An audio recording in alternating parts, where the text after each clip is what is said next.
ఈ వీడియోలో మనం కొన్ని ఇంట్రెస్టింగ్ విషయాల గురించి అయితే మాట్లాడుకుందాం. ఎవరెస్ట్ పర్వతం అనేది ఇప్పుడున్న దానికంటే ఎత్తు పెరుగుతుందంట. సో అది నిజమా కాదా అనే దాని గురించి కూడా మనం వీడియో డిస్కస్ చేద్దాం. అలానే 2060లో యుగాంతం రాబోతుందని ఒక ప్రముఖ శాస్త్రవేత్త అయితే చెప్పారు. ఆ సైంటిస్ట్ ఎవరు, నిజంగానే 2060లో యుగాంతం రాబోతుందని దాని గురించి కూడా మనం ఈ వీడియోలో డిస్కస్ చేద్దాం. ఈ వీడియోలో ఇంకా చాలా ఇంట్రెస్టింగ్ విషయాలు అయితే ఉన్నాయి. మీకు ఖచ్చితంగా ఈ వీడియో నచ్చుతుందని నేను అనుకుంటున్నాను.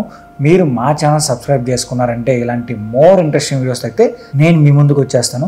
సో ఇంకెందుకు ఆలస్యం, వీడియోలోకి వెళ్ళిపోదాం. జార్ఖండ్లో ఒక విలేజ్ ఉంది. ఈ విలేజ్ పేరు వచ్చి పితోరియా అనమాట. ఇది రాంచీ నుంచి సుమారుగా 20 కిలోమీటర్ దూరంలో అయితే ఉంటుంది.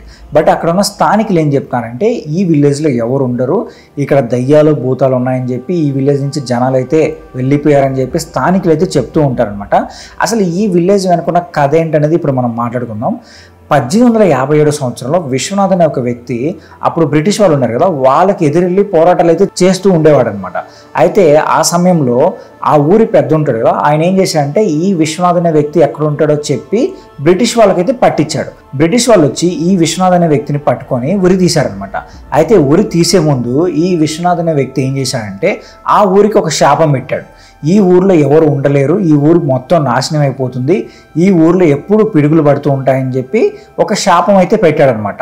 సో అప్పటి నుంచి ఈ ఊర్లో కంటిన్యూస్గా పిడుగులు పడుతూనే ఉన్నాయి. మొత్తం ఆ ఊర్లో ఉన్న జనాలు కూడా ఈ ఊరిని ఖాళీ చేసి పక్క ఊర్లకి అయితే వెళ్ళిపోయారనమాట.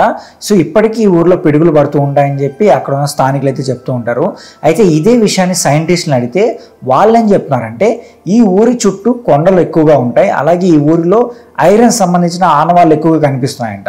సో ఈ కారణం చేత ఇక్కడ పిడుగులు పడుతుంటాయని చెప్పి సైంటిస్టులు అయితే చెప్తున్నారనమాట. బట్ స్థానికులు అయితే ఏం చెప్తున్నారంటే లేదు, ఇది శాపం వల్ల ఇలా జరుగుతుంది, ఇక్కడ దయ్యాలు ఉన్నాయి భూతాలు ఉన్నాయని చెప్పి అక్కడ ఉన్న వాళ్ళైతే నమ్ముతున్నారు. బట్ ఇప్పుడు మనం ఏది నమ్మాలనేది కరెక్ట్గా తెలియదు అనమాట. ఎందుకంటే కొంతమంది శాస్త్రాన్ని నమ్ముతారు, మరి కొంతమంది శాపాన్ని నమ్ముతున్నారు. సో మీరైతే ఏమనుకుంటున్నారో కూడా కింద కామెంట్ చేసి చెప్పండి. నెంబర్ 2, మనందరం ఏమనుకుంటాం, ఎవరెస్ట్ పర్వతం అనేది ప్రపంచంలో అతిపెద్ద పర్వతం అని మనం అనుకుంటాం కదా. బట్ ఎవరెస్ట్ పర్వతం కన్నా అతిపెద్ద పర్వతాలు 2 ఉన్నాయి. అవి హవాయిలో ఉన్నాయన్నమాట. వాటి పేరు వచ్చి మానా కియా, మానా లోవా. ఇవి సుమారుగా 10.2 కిలోమీటర్లు పొడవు ఉంటాయంట. ఇప్పుడు సముద్రం మట్టా నుంచి చూసుకున్నామంటే ఎవరెస్ట్ పర్వతం అనేది 8.8 కిలోమీటర్లు ఉంటుంది. బట్ మానా కియా, మానా లోవా పర్వతాలు వచ్చి సుమారుగా 10.2 కిలోమీటర్లు ఉంటాయని చెప్పి సైంటిస్టులు అయితే చెప్తున్నారనమాట. కానీ ఇక్కడ ట్విస్ట్ ఏంటంటే ఈ 2 పర్వతాలకు సంబంధించి 4.2 కిలోమీటర్లు అయితే సముద్రం లోపల మునిగిపోయిందంట. దానివల్ల ఇవి సముద్రం మట్టా నుంచి కేవలం 6 కిలోమీటర్ల వరకే కనిపిస్తుందని చెప్పి సైంటిస్టులు అయితే చెప్తున్నారన్నమాట.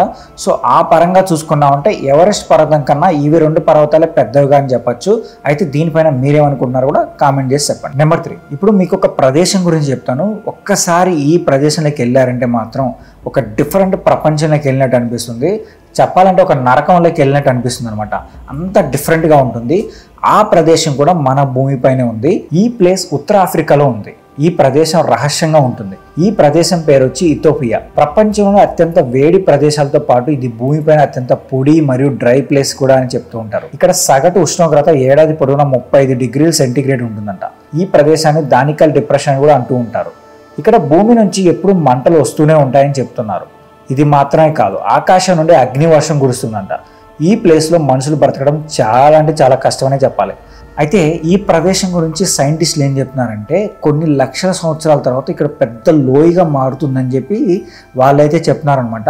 సో ఈ ప్రదేశం మాత్రం మన భూమిపైన ఒక విచిత్రమైన ప్లేస్గా అయితే నేను అనుకుంటున్నాను. సో దీనిపైన మీరేమనుకుంటున్నారు కూడా కింద కామెంట్ చేసి చెప్పండి. నెంబర్ 4, సో రీసెంట్గా చాలా థియరీస్ అయితే వస్తున్నాయి. ఏంటంటే యుగాంతం ఈరోజు రాబోతుంది, లేదంటే ఈ సంవత్సరంలో అంతం కాబోతుంది భూమి అని చెప్పి చాలామంది అయితే చెప్తున్నారన్నమాట. మనం 2012లో కూడా చాలా వరకు చూసాం, యుగాంతం ఖచ్చితంగా 2012లో వస్తుంది, ప్రపంచం నాశనం అవుతుందని చెప్పారు. అప్పుడు ఏం జరగలేదు. అలాగే రీసెంట్గా డూమ్స్డే ఫిష్ బయటకు వచ్చిన తర్వాత కూడా ఏదో ఒక సంఘటన జరగబోతుంది, ప్రపంచం అంతం కాబోతుంది అని చెప్పారు. మళ్ళీ లెవియథాన్ గురించి మాట్లాడారు. ఇలా చాలా థియరీస్ అయితే బయటకు వచ్చాయన్నమాట. కొంతమంది సైంటిస్టులు కూడా ఏం చెప్పారంటే పలానా డేట్ను రాబోతుంది, అలాగే పలానా సంవత్సరంలో యుగాంతం రాబోతుందని చెప్పారు. కానీ 2060లో యుగాంతం రాబోతుందని చెప్పి ఒక ప్రముఖ శాస్త్రవేత్త అయితే చెప్పారు. ఆయన న్యూటన్ అనమాట. న్యూటన్ గురించి మనకు ఆల్రెడీ తెలుసు కదా, ఆయన చాలా గొప్ప సైంటిస్ట్ అని. బట్ న్యూటన్ చెప్పిన థియరీ గురించి ఇప్పుడు మనం మాట్లాడుకుందాం అనమాట.